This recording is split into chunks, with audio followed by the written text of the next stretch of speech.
Grant here with Vice to Water, Washington. Today we're going to be tying a woolly bugger. We're going to be starting off with a size 6 Daihatchi wet nymph hook. It's going to be the style 1720, and then I have a pretty large tungsten bead head on here. I'm just going to be fishing this in a deep spot. You can go smaller, you can go down a couple sizes. It really depends on your shank and what will accept it. And then the first part of our process is going to be putting on some lead-free wire. I'm using the 0.02, just a little bit, maybe from here up, and we'll do some close touching wraps. Again, I'm fishing this in a very deep pool that's slow moving, and the fish are spooky, so I don't use a sink tip. I'm going to be using a long leader. So I'm going to get it like that. Then I'll take these, pinch them off, and just not quite behind. I want some space up there for some of the processes so we don't crowd that head. Take our thread, and we'll start tying this in. Walk in our front, come around, then we'll walk in our back. And then I'm gonna take it about to the bend of our hook. From that, we'll helicopter these ends free, push it together. I'm gonna give myself a real nice thread base up there. I'm using 100 denier nano silk. It lays very flat and does not add a ton of bulk compared to normal 100 denier.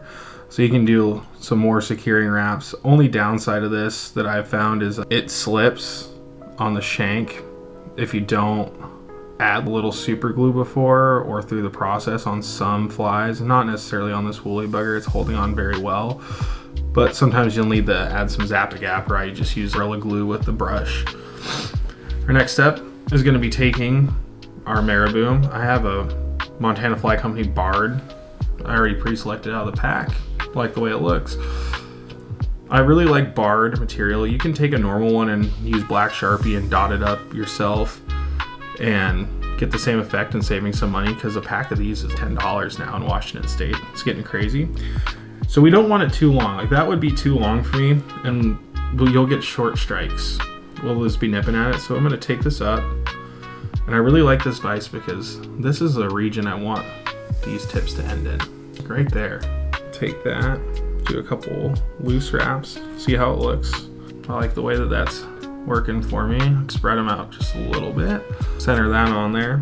And I'm not gonna take it all the way to the bead head because I'm just gonna take it back to the lead. If you do it tight enough, I've never had one come undone on me doing it this way. Other people take it all the way up or double it back. I've never had a problem just doing it like this. We'll clean this area up a little bit. We'll come back, create a nice thread base with tight wraps. All right. I like the way that tail looks. It's not too wispy. It will prevent those short strikes. Next step, I'm gonna take some lateral scale. I like this stuff because it doesn't add too much flash. It just accentuates, absorbs the color of your fly or the surrounding. It's supposed to be like a fish scale imitation. Since it's a natural color, I'll be fishing this in clear water, spooky days. So I don't want the presence to be too crazy. So I'll take 2 strands. I'll flip my vise. I want these just a little bit longer than that marabou. I want them fluttering in the back. So I'll measure these out, separate them just a little bit, get a little space in between them. Take 2 tight wraps right at the base. I'm gonna fold them over, fold these longer ones over, and do the same.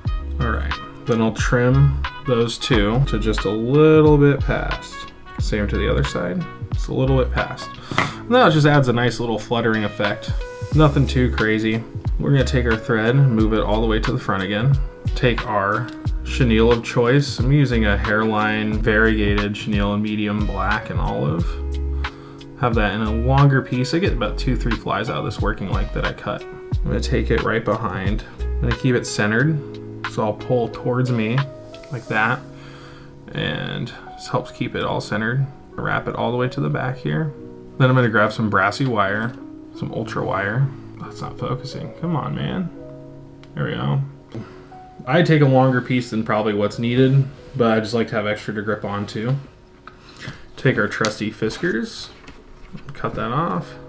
Don't use your nice scissors cutting brassy wires. It's a rookie mistake I did a lot when I first started tying, and I ruined some very nice scissors early on.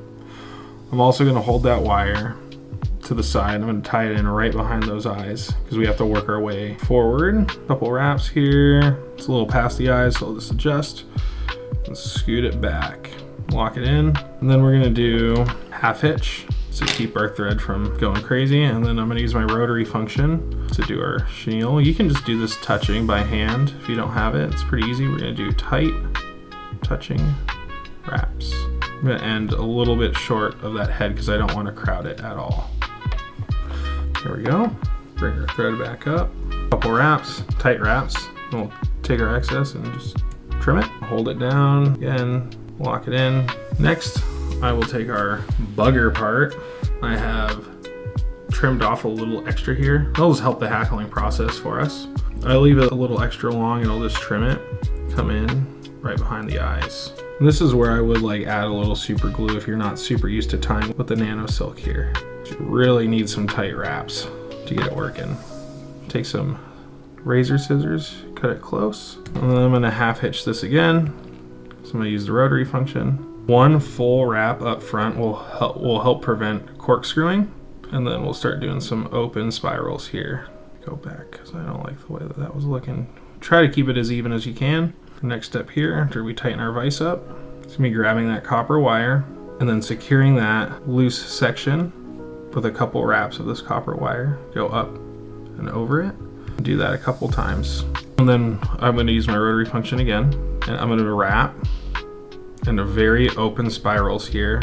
And I'm gonna be shimmying the wire side to side to not trap any of this hackle material. Some will inevitably get caught in this process, but it'll be lesser so when you shuffle it side to side. When I get closer to the head here, I'll come up and put this right there. And our thread did go up on us here, so I'm gonna have to undo some wraps. I don't have a bobbin holder. Regal has the nicest vices. I love them, but it just baffles me that you spend $600 plus and it doesn't come with even just a basic bobbin holder, which is $19 on their website. So it's not too much, but again, you spend $600 on the vise, it would come with a bobbin holder. All right, take our thread, wrap a couple times around that wire. I'll grab this and I just helicopter this free if it wants to. There we go. Preen everything back a little bit. Make sure we have everything nice and secure. I really like the way that that looks. That is the right hackle length for this size, and it's nice and uniform. And then we're gonna do a 4 whip finish, and always start your whip finish up at the top or the head of the fly and move your way back. Take our scissors, trim that. Then we have this excess piece here, trim it close, beautiful. I'm gonna take a little bit of UV. You could use head cement, super glue. This is just quick, little UV on that thread, just at the top. Hit it with the light, 10 seconds. Move it around. It says it cures in under 10, but I go a little more. Perfect. All right, and that is our completed woolly bugger. I'm rather happy with it. I think it looks like a fish getter to me. I probably could have done the head a little cleaner, but this is all about basic. It has a nice tapered body back. You have that nice kind of bulk up front. This is again one of the most tried and true effective patterns in the world. You will catch fish in any river, lake, stream, maybe even the Puget Sound here. You may get a sea run cutthroat on it, who knows. Thank you so much for watching. Again, this is Grant with Vise to Water Washington. If you have any questions or comments or feedback, post it in the comments. I will respond to every single person. If you want to see certain nymphs tied, streamers, comment and I'll tie it for you. I don't have anything for sale, probably never will, but if you want to fly, I'll just give them to you. So you can always just ask me if you want something tied and I'll tie it for you, and I'll just probably send it to you in the mail as a little keepsake. Hope everyone has a great day. Stay blessed, everybody, and tight lines.